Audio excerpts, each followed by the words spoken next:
ലൂക്കോസ് എഴുതിയ ഈസാ അൽ മസീഹിന്റെ പരിശുദ്ധ ഇഞ്ചീൽ അധ്യായം 17. ഈസ തന്റെ സ്വഹാബികളോട് പറഞ്ഞത്, ഷെറിലേക്ക് നയിക്കുന്ന പ്രലോഭനങ്ങൾ ഉണ്ടാകുമെന്നത് നിശ്ചയം. എന്നാൽ അതിനു കാരണമാകുന്നവർക്ക് വലിയ കഷ്ടം.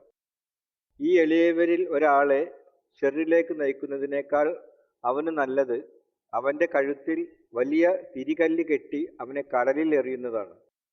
അതുകൊണ്ട് നിങ്ങൾ സൂക്ഷിച്ചുകൊള്ളുവിൻ. നിന്റെ ഇഹ്വാനീങ്ങൾ പാപങ്ങൾ ചെയ്താൽ അവനെ വഴക്കു പറയുക. അവൻ പാപങ്ങളെക്കുറിച്ച് തൗബ ചെയ്ത് മടങ്ങിയാൽ അവനോട് പൊറുക്കുക. ദിവസത്തിൽ 7 പ്രാവശ്യം അവൻ നിനക്കെതിരായി പാപം ചെയ്യുകയും 7 പ്രാവശ്യവും നിന്റെ കരീബിൽ തിരിച്ചു വന്ന് ഞാൻ പാപങ്ങളെക്കുറിച്ച് തൗബ ചെയ്ത് മടങ്ങുന്നു എന്ന് പറയുകയും ചെയ്താൽ നീ അവനോട് പൊറുക്കണം. അപ്പോൾ റസൂലുകൾ റബ്ബിനോട് പറഞ്ഞു, ഞങ്ങളുടെ ഈമാൻ വർദ്ധിപ്പിക്കണമേ. റബ്ബ് പറഞ്ഞു, നിങ്ങൾക്ക് ഒരു കടുകുമണിത്തൂക്കം ഈമാൻ ഉണ്ടെങ്കിൽ ഈ കാട്ടത്തി മരത്തോട് വേരോടെ പറിഞ്ഞ് കടലിൽ ചെന്ന് വേരുറപ്പിക്കുക എന്ന് പറഞ്ഞാൽ അത് നിങ്ങളെ അനുസരിക്കും. നിങ്ങളുടെ ഒരു ഖാദിം കിളക്കുകയോ ചെമ്മരിയാടിനെ മേയ്ക്കുകയോ ചെയ്തിട്ട് വയലിൽ നിന്ന് തിരിച്ചു വരുമ്പോൾ അവനോട് നീ ഉടനെ വന്ന് ഒജീനത്തിനിരിക്കുക എന്ന് നിങ്ങളിൽ ആരെങ്കിലും പറയുമോ? ഇല്ല. പകരം എനിക്ക് അത്താഴം ഒരുക്കുക, ഞാൻ ഒജീനിക്കുകയും കുടിക്കുകയും ചെയ്യുന്നത് വരെ അരമുണ്ട് കെട്ടി എനിക്ക് ഖിദ്മത്ത് ചെയ്യുക, അതിനുശേഷം നിനക്ക് തിന്നുകയും കൊടുക്കുകയും ചെയ്യാം എന്നല്ലേ നിങ്ങൾ പറയുക? തന്നോട് പറഞ്ഞതുപോലെ ചെയ്തതുകൊണ്ട് ഖാദിമിനോട് നിങ്ങൾ ശുക്ർ പറയുമോ? അതുപോലെ തന്നെ നിങ്ങളും പറഞ്ഞവയെല്ലാം ചെയ്തതിനു ശേഷം ഞങ്ങൾ പ്രയോജനമില്ലാത്ത ഖാദിമുകൾ, ഞങ്ങൾ ചെയ്യേണ്ട കടമകൾ മാത്രം ചെയ്തു എന്ന് പറയുവിൻ. ജെറുസലേമിലേക്കുള്ള യാത്രയിൽ അവൻ സമരിയാക്കും ഗലീലിയക്കും ഇടയിൽ കൂടി കടന്നു പോവുകയായിരുന്നു. അവൻ ഒരു ഖരിയയിലേക്ക് കടന്നപ്പോൾ എതിരെ വന്ന 10 കുഷ്ഠരോഗികൾ അവനെ കണ്ട് അവർ ദൂരെ നിന്നുകൊണ്ട് ഉച്ചത്തിൽ നിലവിളിച്ചുകൊണ്ട്, ഈസാ യാ സയ്യിദ്, ഞങ്ങൾക്ക് റഹ്മത്ത് നൽകണമേ എന്ന് തൊലബ് ചെയ്തു. അവരെ കണ്ടപ്പോൾ ഈസ പറഞ്ഞു, നിങ്ങൾ പോയി നിങ്ങളെ തന്നെ ഇമാമുമാർക്ക് കാണിച്ചു കൊടുക്കുവിൻ.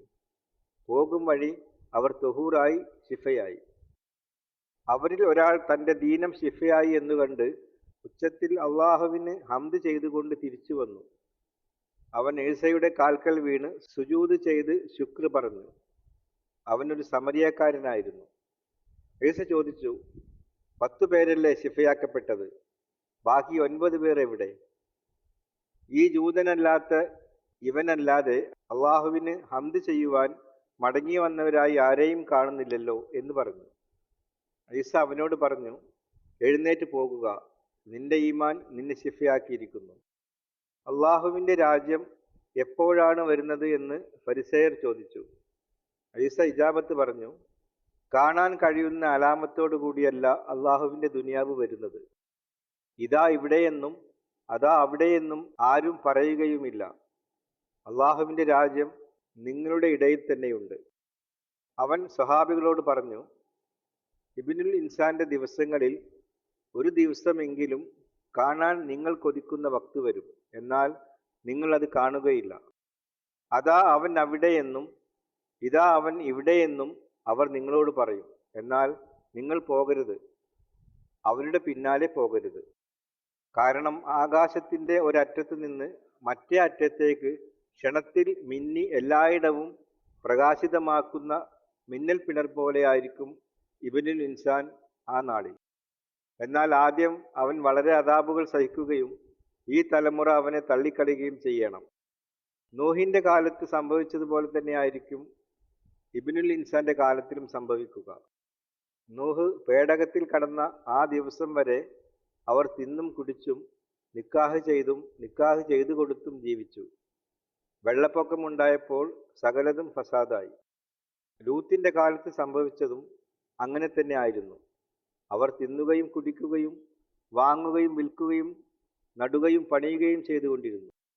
പക്ഷേ ലൂത്ത് സോദാമിൽ നിന്ന് ഓടിപ്പോയ ദിവസം ആകാശത്തു നിന്ന് തീയും ഗന്ധകവും പെയ്ത് അവരെയെല്ലാം ഫസാദാക്കി. ഇബ്നുൽ ഇൻസാൻ വെളിപ്പെടുന്ന ദിവസവും ഇതുപോലെ തന്നെയായിരിക്കും സംഭവിക്കുക.